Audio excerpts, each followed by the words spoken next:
Now we need to go for Professor Naz Onel. She will chairing the next sessions. Hi, Dr. Hanadi. Thank you so much. Hi, how are you? How are you? I see you from early morning today. Thank you so much. You're welcome. For helping us to chairing several sessions. We have a little bit of delay. I've been no problem, because there are someone is missing. Then you have only two. You have two presenters. Each presenter have 20 minutes. Mr. Nizar and Mr. Chapinol. There are two presenters. The other presenter is having a health issue, specifically now back again to corona and other viral. I understand. Dr. Nizar and the other guy, Shirini's. Shirinivas? Yes, Srinivas. Yes. And I believe I just saw what you can call me Shrini. Okay, Shrini. It's much easier for you. I think good morning, good evening. Yes. Hello. So Dan is still with us, previous session chair, and he was also presenting in previous session, and he was so good with timing, and he was pressured with time, but he caught up with the timing. I hope I'll be able to achieve that as well. I'll be as successful, but it's okay because we have plenty of time, as Dr. Hanadi mentioned. First of all, thank you, Dr. Hanadi, for putting together. Thank you for chairing the session. Such an innovative, eye-opening, creative event. This is so wonderful from all over. And these great subjects, I have been enjoying so much. It's an honor to be a part of it. Thanks for having me. So I'm an associate professor of business studies at Stockton University, South Jersey, New Jersey. I'm also the director of accelerated dual degree program at Stockton. My principal areas of research are consumer decision-making and well-being, artificial intelligence and sustainability marketing, corporate sustainability strategies, digital behavior of consumers and digital consumption, as well as corporate social responsibility. I serve on the board of directors of the Northeast Business and Economics Association, which I served as the conference chair this past year. So I know Dr. Hanadi, this is so hectic and sometimes impossible, but you did an excellent job putting together everything. Thanks again. I also have been an active member of the Transformative Consumer Research for a while now. I chaired research tracks with a focus on consumer and societal well-being. I'm currently the chair of the track titled AI Green, Artificial Intelligence for Sustainable Living for the next Transformative Consumer Research, a dialogical conference that will take place in June 2023 at Royal Holloway, University of London. So that's about me, but our first presenter then will be Nizar Cheli. Am I correct? I believe. Nizar, are you with us? Am I missing? Yes, hello everyone. You're here. I believe Ismail Al-Zedjali or Ajmal Aziz, they are not here with us. If you're here, please say, I'm here. So I don't want to skip anybody. I guess they are not here. So Nizar, we are going to be with, you're joining us from Tunisia, is that right? Yes, it's correct. So would you like to introduce yourself instead of me? Okay. And then the floor is yours. Okay, so I am Nizar Shadi, 39 years old. And my background is from electric engineer, and from 5 years now, let's say that I switched to an edtech entrepreneur.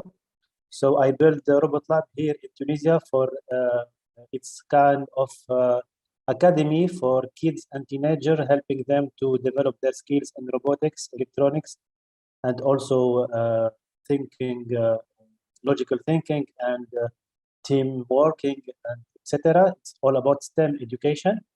And now from 1 year, we made a startup called Tadrix, and we are working on using virtual reality for training in industry. Very nice meeting you, Nizar, virtually. Okay. Yes. Me too. Would you like to share your slides with us? Okay. And I think Nui is here too. So we have 3 presenters. Hi, Nui. Thanks for joining. So Nizar, if you can share your screen with your slides, that would be wonderful. Okay.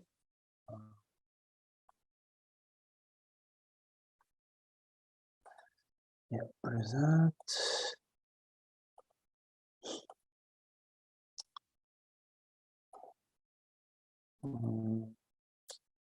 What's going on?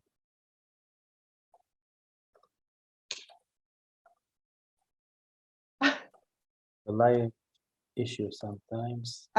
If you are having issues, have you shared your slides with Dr. Hanadi? It's an online, it's on Canva, that's why. Okay.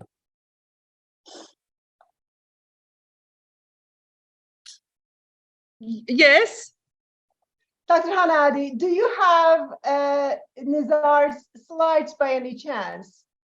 Nizar, did you send me the presentation? No. But no problem, Nizar. We can leave the others starting. So it's okay. It's open now. Yes. Perfect. Are you watching my screen? Yes, we can see it. You can start. Okay, so I will present our startup, which is called Tadrix, and we aim to improve training outcomes, and especially in the industrial field. So what we find that according to WHO, around 1.9 million people die from work-related causes each year, and we find that according to NSC, the cost of injuring people in the industry is around $163.9 billion. So the second major problem, according to some research, is the ineffectiveness of traditional occupational health and safety training tools, and especially with the lack of practice, because in many cases we are using presentation, video, and image only to train people about safety and security in the workplace. So our solution, it's building like a training center, a virtual training center for this kind of training.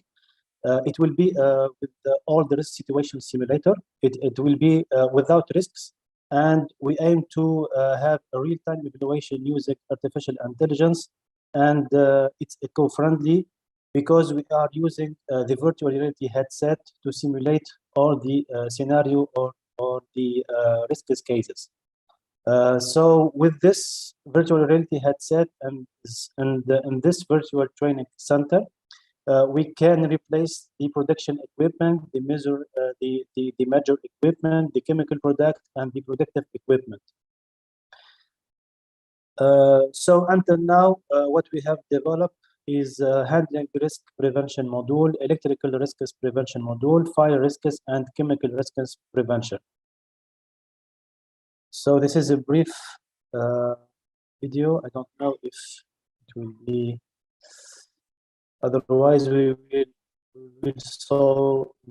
will see it after the presentation.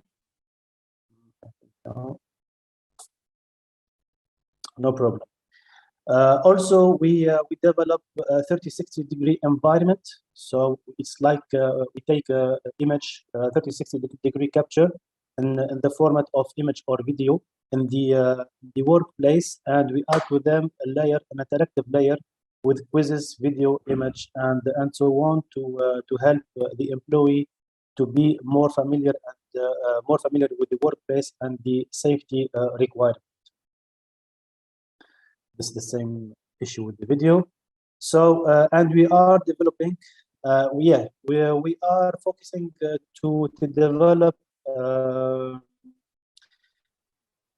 Until now, we are developing more than 30 real technical gestures in the virtual environment, and we aim to have an online multiplayer. So it's kind of, we have someone in Europe and the other one is in Africa, and they can have the same training session in the workplace, in the virtual workplace. And we are aiming to develop a hybrid platform that we can find the standard virtual reality modules for safety and workplace according to the ISO. And with them, anyone can develop its own interactive 360-degree environment and add to them the layer, the interactive layer. So we are targeting the industrial company, but also the university.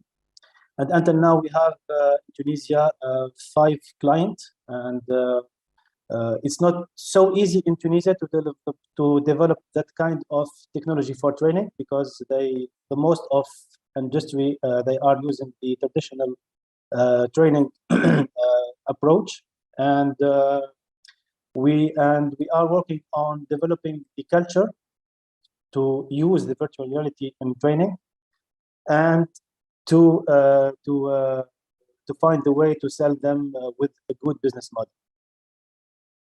So as a team, we are 6 people. Three of them are the technical part, and my friend and me, we are the administrative and the commercial part.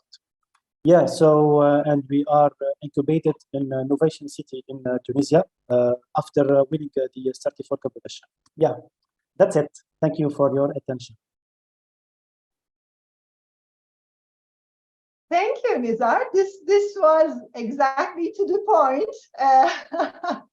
Sorry? And if anyone has any questions, we can take questions now. You can unmute yourself if you have any questions for Nizar.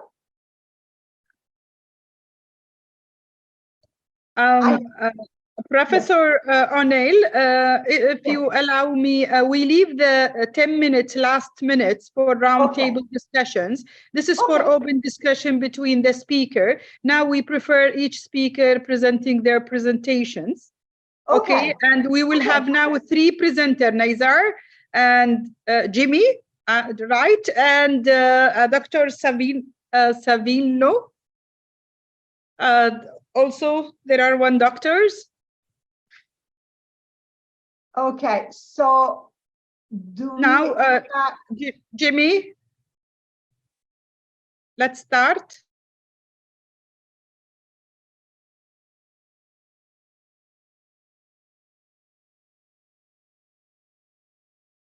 I am not sure. Jimmy is the next presenter, you're saying?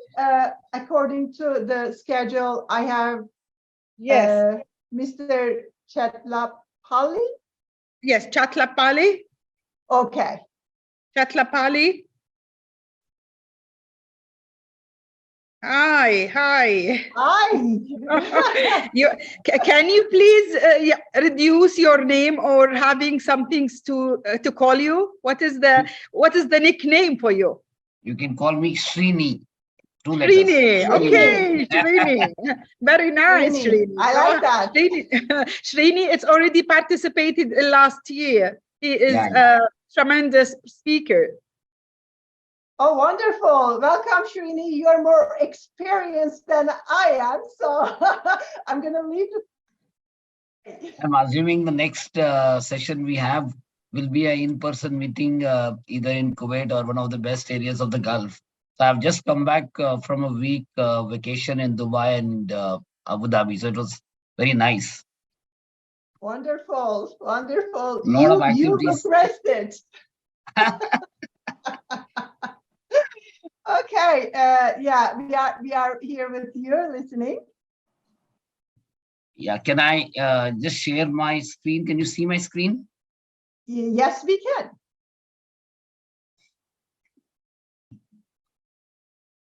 Yeah, so good evening, good afternoon. Assuming that you can all see my screen, I am Srinivas. I'm Srinivas Shedlapalli from India. Have been working with Tech Mahindra, an IT services company with a turnover of about $6 billion, operating in about 90 countries. I've been working for 16 years with this company, and I've done multiple roles. So one of the key roles that I've been doing with Tech Mahindra is creating startups within the company. So I lead entrepreneurship program within the company, and I'm also responsible for creating an ecosystem of startups and universities across the globe. So that's been my charter.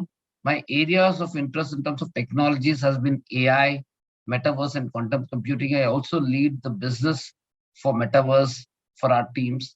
And we have created a network of labs across the globe, which includes a lab in Pune, in Bangalore, Hyderabad, in Oman, Tokyo, Melbourne, and the UK and the US. So these are all the innovation labs where we actually demonstrate the R&D work that we do across technologies.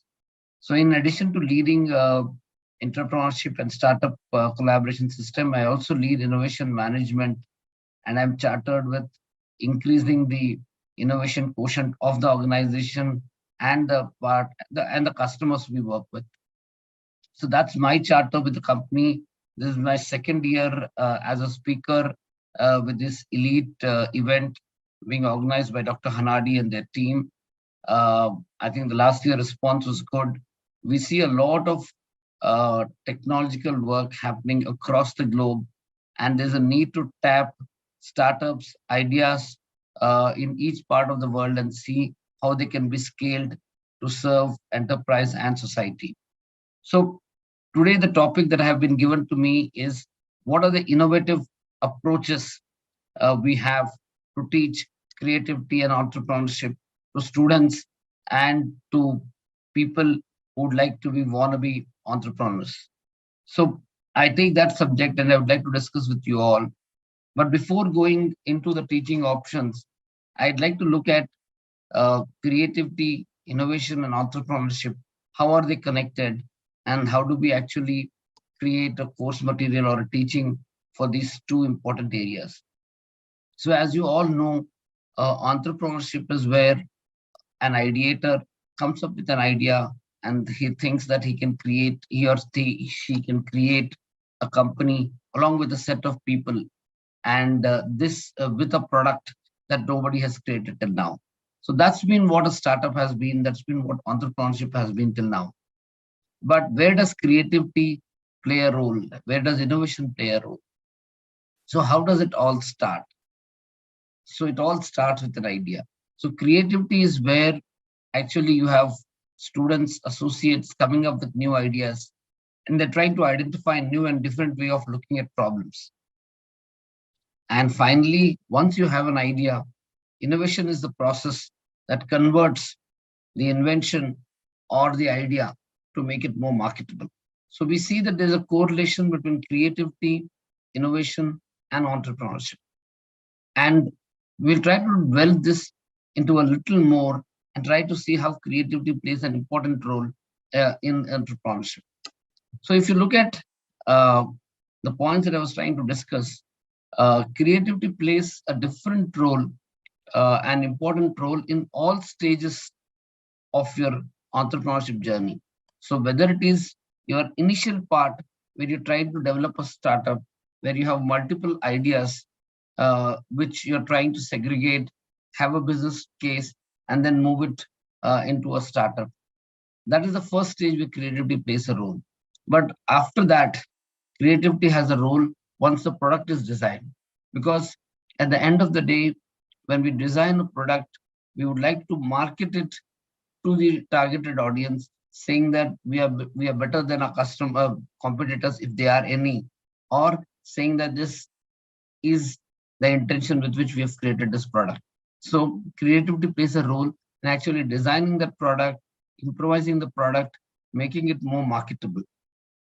Now, what will also happen is that once the product is in the market, you'll have multiple competitors. So again, creativity will play a role in terms of asserting that we come up with new packaging, new branding, new features, which makes it more sustainable competitive advantage. So what has also happened is that at all times, as an employee of a startup, when you come to office, you need new ideas because you cannot be doing the same work over and over. So there again, creativity will play an important role. And creativity will also help when somebody is stuck with a problem in the work they're doing, whether it's coding, whether it is IoT, whether it is anything that they're doing. Creativity will actually help that person to look at the same problem from different angles and probably come up with a solution. So that what we've seen is that creativity per se has been playing a very important role in entrepreneurship. So for all those who would like to become an entrepreneurship, they need to understand the importance of creativity and the role it plays for making him or her become a successful entrepreneur. So after all this, the next thing is that, can we teach entrepreneurship? And this has been a trial that has been happening for the past 70, 80 years. So in late 30s, the idea of teaching entrepreneurship started in an university in Japan. And from then on, we've seen that there have been multiple courses across the world. We have multiple courses on entrepreneurship in India. There is a master's in business management and entrepreneurship. There are different bachelor courses in entrepreneurship, where the objective is to teach an aspiring entrepreneur as to what challenges he or she will face and how to survive in this corporate world. So an entrepreneurship teaching module actually comes up with an objective of creating an entrepreneur and trying to help that entrepreneur sustain his or her journey throughout. And what also happens is that all of us come from different cultural and economic backgrounds. So if people from different backgrounds would like to become entrepreneurs, the messaging, the communication, and the modules that we create for them will be different. So if we are trying to create a culture of entrepreneurship, we also need to understand what is the diverse set of people who are the audience for it, and what is the background they are coming from with, and how do we help them become entrepreneurs. So that's a very important thing to it. And if you look at the approaches of teaching entrepreneurship, like any other course, there have been two approaches. One is you go with a traditional approach of doing a classroom teaching where you teach them what entrepreneurship is, what are the problems you face, and then see how the results are. And the second one is there have been new options which are called as the innovative approaches to entrepreneurship education, and where we're trying to have better results, better feedback, and ensuring that the students or the associates or the aspiring entrepreneurs are well prepared for their entrepreneurship journey. So what are those options? So when teaching for entrepreneurship and creativity started, the initial option was a traditional method where people in classrooms had a discussion with their students, teaching them what an entrepreneurship is, what is the journey of a startup, where could that person get stuck, what are the options, how to define a market, and on. But this was like a classroom session that we had where the teacher or the supervisor was the person giving the feedback, was doing primarily a one-to-many kind of a session where there were very less scope for asking questions, less scope for discussion, less scope for feedback. But it was a very easy option. It was a less expensive option. So the traditional option still exists. in a lot of universities, you still have this classroom kind of a teaching on entrepreneurship, on the basics of entrepreneurship. But when they did an analysis and they found out that the feedback that is to be given back to the aspiring entrepreneurs was not very strong. That is when the research faculties came up with some innovative methods. And I've described all those innovative methods. So what they've done is they have tried to inculcate in the mind of the aspiring entrepreneurs as to what is required for them to become an entrepreneur. And they have picked up key areas within the entrepreneurship journey and they've focused on them. So if you look at the first area that we'll talk about is business plan development. As we all know, is that everything starts with an idea and an idea gets developed into a product. But most of the startups die there because the entrepreneurs don't have an idea of how to create a business development plan for it or how to raise funds for the startup, because funds for the startup will again come from the business development plan or the forecast that they give. So there has been a focus on teaching those aspiring entrepreneurs as to how a business development plan is created. How do you forecast cost? How do you forecast revenues? How do you forecast EBITDA? How do you forecast profits? And then how do you actually forecast pipeline for the next 3-5 years? So that's been a very important way of teaching people. And the second way of teaching people is through stories, which we call as entrepreneur presentations. So where you actually call some of the existing entrepreneurs and ask them to narrate their entire experience. And so when you are narrating the entire experience, you actually tell the current entrepreneurs actually tell their journey. How is it they started? What are the obstacles they faced? How did they overcome the obstacles? How did they move to the next level? What is competition and all? And so these kind of interactions actually help the students with some of the problems that they might face or some of the questions that they have as to what all problems will I face when I become an entrepreneur. But what we have found out both in business development and entrepreneur presentations are that they capture a part of the story of the entrepreneurship journey, and probably the entire span is not covered. And also in terms of entrepreneurship presentations, it all depends on the current presenter's journey, and it might not be similar to what the aspirants are planning for. So there could be a different approach that they have. So there will be a greater amount of interaction between the presenter and the aspiring entrepreneur. But as I said, both of them could take a different journey, and hence the experience might not be helpful. In a similar way, there have been trying to see as to how do we create a case study or a project-based learning. So what happens in a case study or a project-based learning is you actually take multiple case studies in the market and ask the associates to say that if the same problem occurs in your company, how will you solve it? So suppose there's a recession in the market, how will you solve it? Suppose you are doing a retail company and COVID kicks in, how would you solve it? So what they're trying to do is I'm using the word simulation, but they're actually trying to give them an idea of what could happen and how do we prepare for that, or how do we react to that. So preparing them for different types of situations. And the same thing, you have 2 more minutes. Yeah, and the same thing is simulated through games, so that through software you get better feedback, you can play the games and learn the things.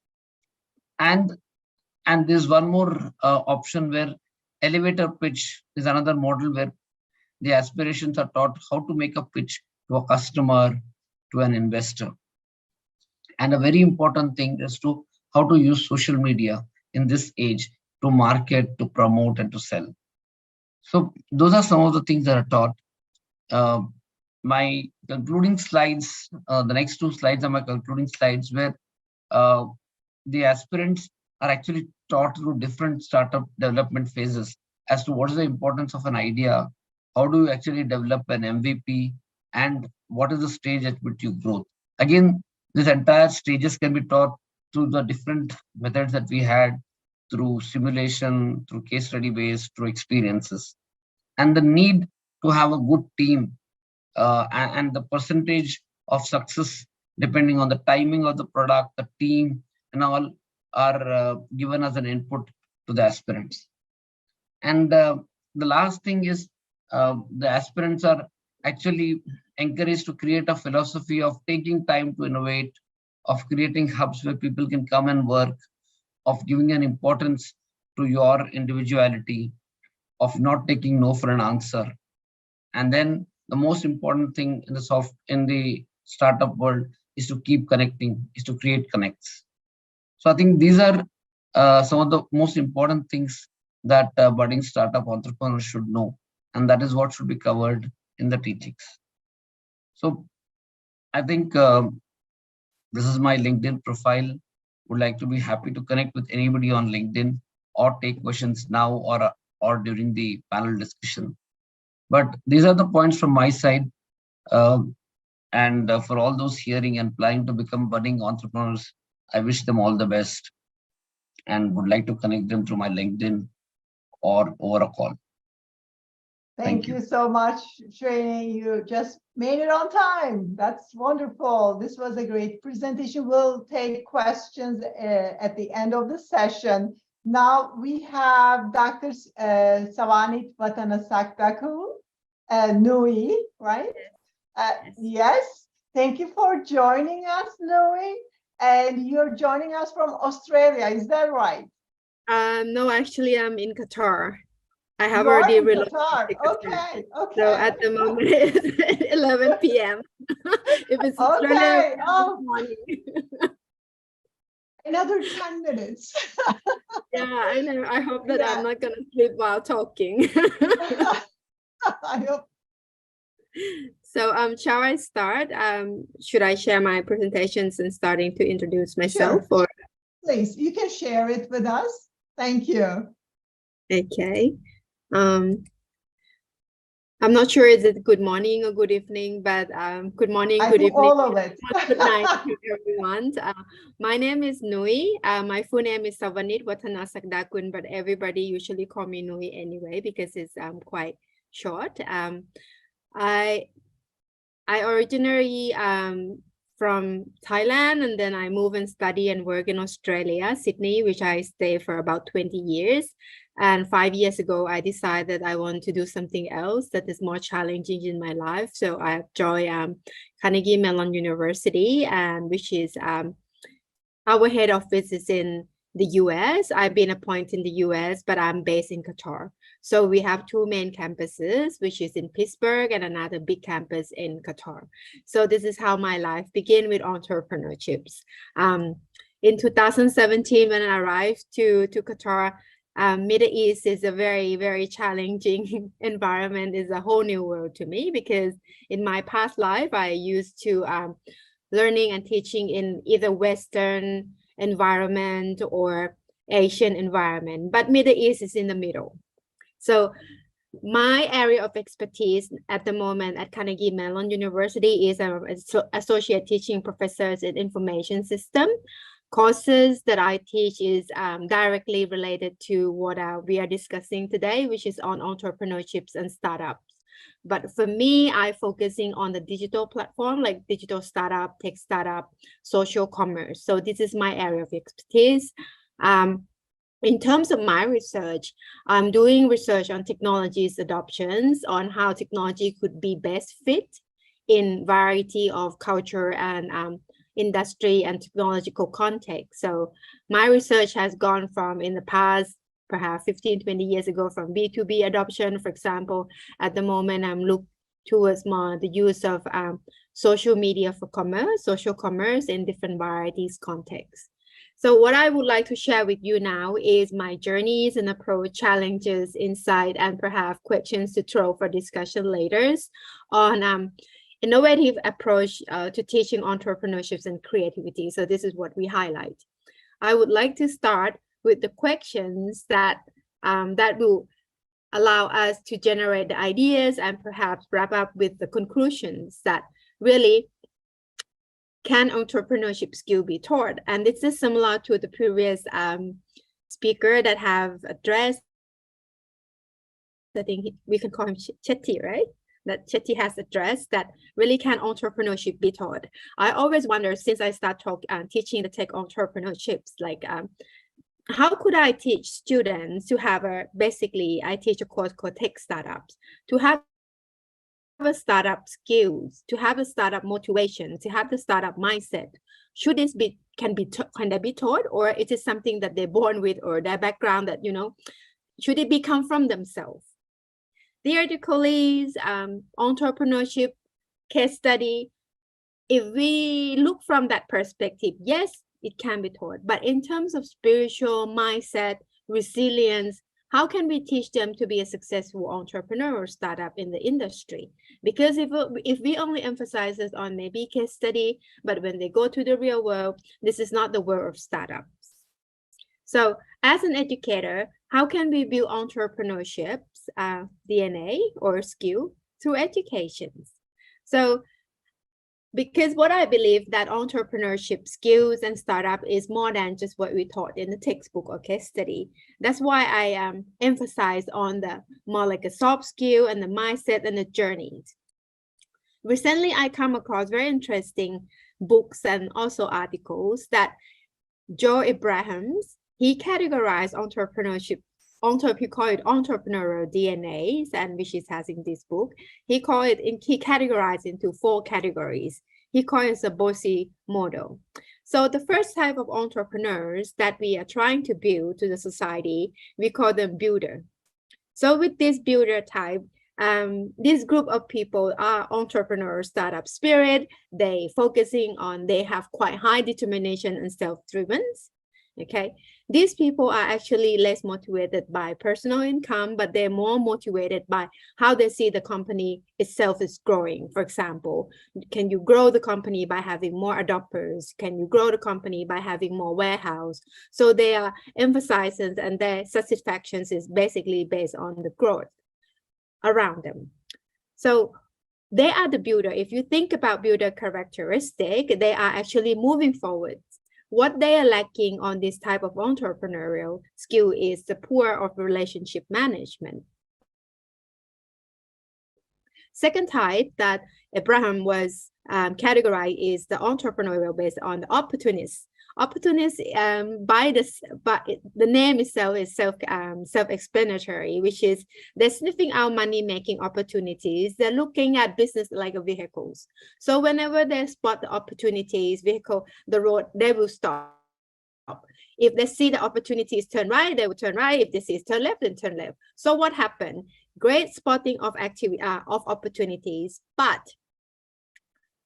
they also, because they're so opportunistic, there could be loss and lack of focus in the area that they are, direction that they're going.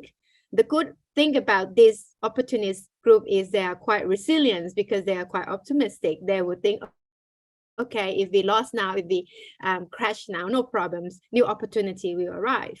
So they're quite resilient. Third is a specialist. This startup or entrepreneur learn and acquires particular skill that has become pro-ad. They have quite high analytical skills. These are specialists, basically. They often stay long in one industry and they don't move much. But they measure the success by income. And the weakness is because they're more scientists, they're more risk adverse, and they struggle on more towards business development. The last one is the hardest to find, and this is the hardest to find, and this is basically quite important because this group of people believe in disruptive.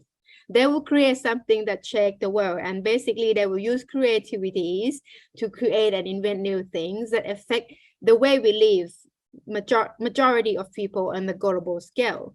So they are innovator tends to be mission minded, so they like the aha moment, like, yes, I can do it. They're not so much driven by profit, therefore they're also weak on the business motivations. But this type of innovator is very scarce and it's very hard to find, but it's super important because they often come up with a new business model that change the world. So these are the 4 categories. If we look at this, what do we learn? We learn that entrepreneur, there is no one size fits all. Not everyone will have all these 4 people in one person as an entrepreneur. So there's no one size fits all or no recipe formula like that do step 1, 2, 3, and then you'll be successful entrepreneur startups. Therefore, in educations, when we teach students or build startups, we're trying to create an entrepreneur in educations and curriculum development. The challenge is if we're teaching 4 different types of group of people, should we have different categories or should we have different curriculums that be able to cover for all of them? Or on the other side, should we aim to produce any categories of the entrepreneurial skills specifically? So there is no the final recipe for this, but what I do is I come up with a little formula that what I did, what I use as a background, and I created my own curriculums, which is on the tech startup course. Number 1, my course, when I teach startups, I will look at their educational backgrounds because the student I'm teaching now is not only from technology student, it could be from business student, it could be from computer science student. Basically, this group of students are learning together, but how can we make best use of their skill to create a startup company? Number 2, we're looking at culture and social environment. We have to admit that not every cultures learn the same way and behave the same ways. From my past experience that I teach in Australia and America and Europe, students learn differently, particularly with the student that I teach in Qatar. They learn very different. Number 3, my recipe is don't just teach case studies, but apply the experiential learnings and hands-on activities. So what do I mean by challenge of teaching a tech startup in Qatar? At the moment, in fact, tomorrow will be our final presentations, which we call a demo day. If you are doing a startup or familiar with it, this is the day that the startup team will pitch to an investor, and at an early stage, they were trying to find an angel investor. What I'm teaching this semester is called Tech Startup. So students will have opportunities to work in a startup team. From forming a team, they will go through the startup journey from day 1 to the final day. The day 1, day 0 is they need to learn the concept of what is really make up as an entrepreneurship skills. What are the mindset that they should develop. With this course, the special challenge is that students are not just doing a course assignment submissions. So what they don't like is they really need to learn how to face the different problem solvings. They need to learn how to be resilient because they will need to keep redoing the prototype, refining their business idea is kind of never ending to them. But this is the hardest part, that to get students to understand that there is uncertainties in the startup world and you need to get used to it. So students will learn from that. They will also learn how to make a team. So they need to learn how to be more strategic in forming a team, not just only with their friends. Then they learn about frameworks like business value proposition, business model canvas, value proposition canvas on how to refine the new business model. Then develop the prototype because they're focusing on the tech startups, basically digital platforms. And then at the end, they will learn how to pitch. They need to learn how to pitch, not the presentation, which they complain to me a lot, professors, how can I summarize everything that we done in one semester into 5-minute pitch? And the pitch that they are going to do is not pitching to me, they are pitching to the real investor. So my demo day tomorrow, I invite CEO of a leading tech companies here as an investor, also in major incubation centers, which is QBIC, QSCP, PwC, emerging labs of PwC, and also research centers. So we have a great varieties of institutions that deal with entrepreneurship, so startup in Qatar that will come to class tomorrow. They will act as a judge, similar to in the TV show Shark Tank. So student will have to pitch, and the judge will need to make decision which company that they're going to invest. But not the real money. I give them the virtual money. But like, let's say, for example, last year, one of the judges, which you see, or like similar, if you know Talabat, we have Snunu in Qatar, end up of giving the real investment to one of the team. So the main. We have 1 more minute. 1 minute, okay. So very good, thank you. I thought that I was going to speak very short, but I always end up having more. So the startup culture has just been introduced in Qatar. This is my opinion. From my point of view, there is no deep root of this concept. So it's just starting. We are quite young in startup cultures. Future of graduate. After graduate doing all these startup journeys, not all of them will, how many % of them actually going to choose a startup path rather than working as an employees? Okay. And in Qatar, because many of them are from such a rich background, they don't find the need to become startups. Okay. I already talked about this. I'm going to summarize that I'm focusing on hands-on experience, engage the real world stakeholders to my class, and I also making students believe the future of startup how is it important for future economies. I give you some example of successful startups from Carnegie Mellon University in Qatar. For example, we have a group of students who successfully run a tech platform in healthcare and earns like 2.5 million in Series A funding. And this team is actually listed as a 50 startup watch list in Forbes Middle East magazine. I give you what else? Okay. There is, I think I accidentally deleted. One of not this one that I accidentally deleted. One of the startup team has been successfully created a startup and gone to now open a company in Silicon Valley, and they're actually quite well established now. If you watch Star of Science, this is our very proud Muhammad Al-Qasabi. He is the only student in the finalist team that competing with the real world, entrepreneur and startup. So he is the only student, and he won the 3rd place in the Star of Science. These are some of the examples. I have more, but I think I'm running out of time. Thank you. Yes, thank you so much. This was great. So do we have any questions for the presenters? We have 3 minutes before the next session starts.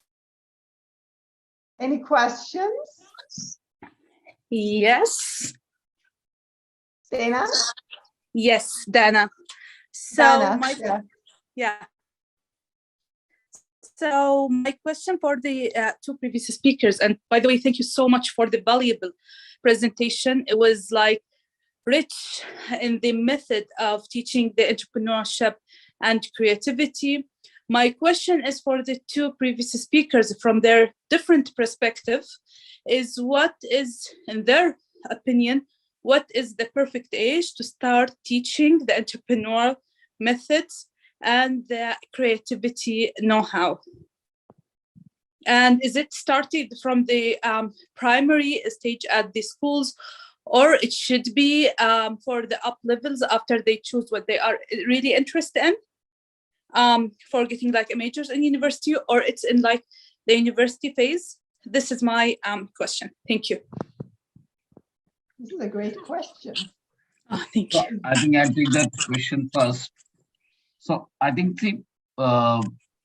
there's a story about a French scientist, and one lady went to him and said, "My son is 5 years old. When should I start teaching him?" and he said, go home, you're already 5 years late. So I think creativity and all those things are something that we need to teach our kids. My kids are quite small, but at least how to look at creativity, how to create things. And there are a lot of games and a lot of books that come to give an idea of creativity. And primarily, the objective of taking it young is to give them an approach of looking at things differently. Okay, how to take in entrepreneurship or something that they'll carry at the university level. Because once you get an idea, how do you develop that into an MVP? How do you take it to market? How do you make it sustainable? Those are all things you will eventually learn. But that idea is, do I really have that creativity in me? Do I want to be an entrepreneur? Is something the seeds can be sown in the initial stages. Then based on the interest of the child, university can help them to further. That's my idea. Thank you. Thank you. Thank you, everyone. We are right on time for the next session, which will start right now. My apologies, we couldn't get any more questions, but we all know each other's information. We can keep in touch, definitely. And Dr. Hanadi, thank you so much for this great session, for this great conference, forward thinking. And we do a lot of brainstorming here. We don't want to leave the sessions, actually. Be with us. Be with us. You're leaving. What's that? Thank you. Yes, be with us till the end. Yes, yes. And thank you so much for chairing the sessions. Thank you so much for all the presenters and the speakers. You are a really value added for our conference. While we are sharing knowledge and experience, I would like to draw the attention for all the audience and the speaker. Our conference is not an academic conference. Our conference is practitioner conference, sharing knowledge, sharing experience, sharing best practices, in fact, for the future. And really, all of us will shaping the 21st century with the innovation and entrepreneurial ecosystem. Thank you, Dr. Hanadi, for giving us this chance. Thank you for giving us this opportunity. Thank you. Thank you. Nice meeting you. I think now the next